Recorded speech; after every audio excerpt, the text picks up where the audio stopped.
Микроскопа мы сегодня будем нативные препараты делать. И ребята сегодня в первый раз посмотрят нативные препараты под микроскопом. Ну, молодцы, интересно? Да.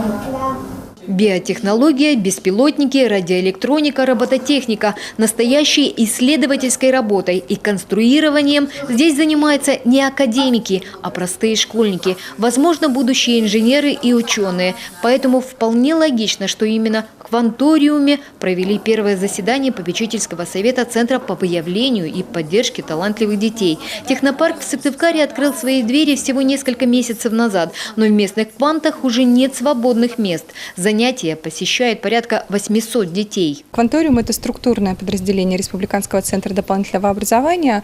Работаем мы по 6 основным направленностям, и 3 направленности у нас есть отдельные от Кванториума. 6 направленностей – это какие? Автоквантум, аэроквантум, энерджи-квантум, виртуальная дополненная реальность, биоквантум, робоквантум. Сердце детского технопарка Кванториум – это хай-тек цех.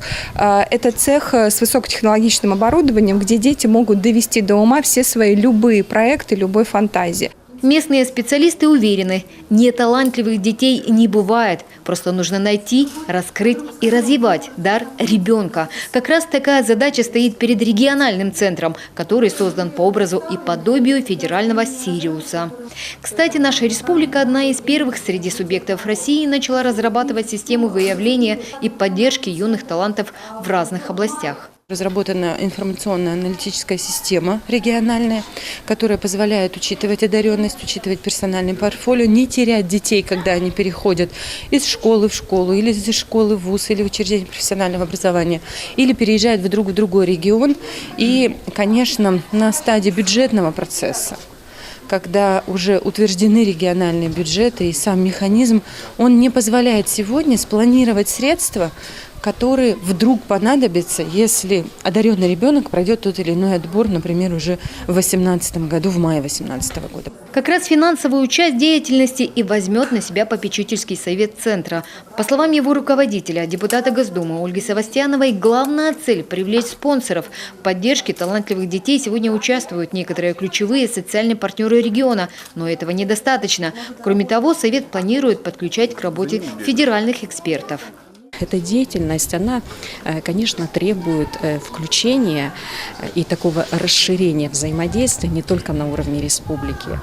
Здесь очень важно, чтобы постоянно шел диалог, дискуссия, обмен мнениями, свежими идеями, инициативами, все, что происходит не только в стране и в мире. И вот привлечение экспертов, людей, наших интеллектуалов, творческих, одаренных, способных, которые есть в России, чтобы они также подключались, приезжали в республику, могли с этими ребятами общаться. Ресурсными центрами станут образовательные учреждения. Например, олимпиадников будет готовить физико-математический лицей, творцов – гимназия искусств при главе КОМИ. Кто будет готовить юных спортсменов, пока неизвестно. В профильном министерстве сейчас предлагают провести для юных атлетов специальную смену с приглашением экспертов из спортивных федераций Института физиологии. Идею Ольга Савастьянова поддержала. Елена Кононова, Антон Ворожищев, телеканал Юрган.